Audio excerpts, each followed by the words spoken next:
नमस्कार बहिणींनो, माझा भारत यूट्यूब चॅनलमध्ये आपल्या सर्वांचं सहर्ष स्वागत. तर महिलांनो, लाडकी बहीण योजनेच्या अंतर्गत पैसे जमा व्हायला सुरुवात झालेली आहे.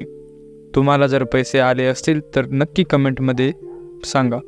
जर तुम्हाला ते पैसे आले नसतील तर तुम्हालासुद्धा पैसे येतील, परंतु थोडा थांबा, कारण 29, 30, 31 ऑगस्टपर्यंत ज्यांचा अर्ज हा मंजूर झालेला आहे त्यांना पैसे हे 3,000 रुपये सरकार त्यांच्या खात्यामध्ये जमा करणार आहे.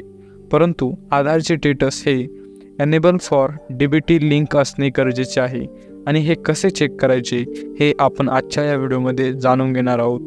जर तुमचे एनेबल फॉर DBT हे आधार कार्डशी लिंक असेल तर तुम्हाला पैसे त्वरित 31 ऑगस्टच्या आत भेटून जातील. तर कसे करायचे आहे, तर चला व्हिडिओला सुरुवात करूया. तर सर्वात पहिले क्रोम ब्राउझरवर जाऊन सर्च करायचं आहे NPCI वेबसाईट, किंवा डिस्क्रिप्शनमध्ये किंवा कमेंटमध्ये देखील ती लिंक तुम्हाला भेटली जाईल. त्यानंतर या वेबसाईटवर आल्यानंतर खाली स्क्रोल करायचं आहे. नंतर तुम्हाला कंझ्युमर हा ऑप्शन दिसेल, त्यावर क्लिक करून खाली भारत आधार सीडिंग अनेबल बेस या ऑप्शनवर क्लिक करायचं आहे. या ऑप्शनवर क्लिक केल्यानंतर अशा प्रकारे तुमच्यासमोर पेज ओपन होईल.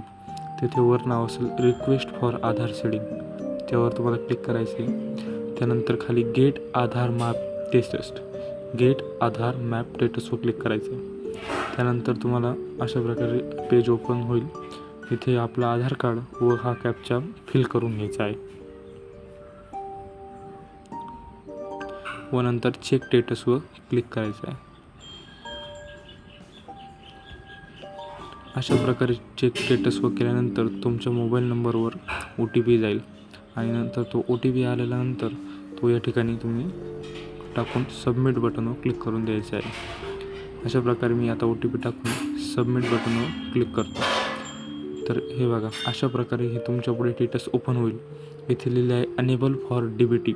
असं जर लिहिलेलं असेल तर पैसे हे तुम्हाला आज भेटूनच जातील.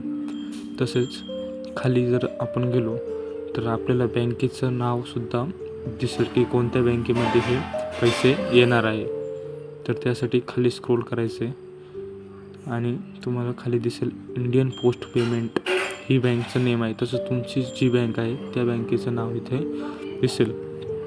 अशाच महत्त्वपूर्ण व्हिडिओसाठी माझा भारत या यूट्यूब चॅनलला सबस्क्राईब करून ठेवा.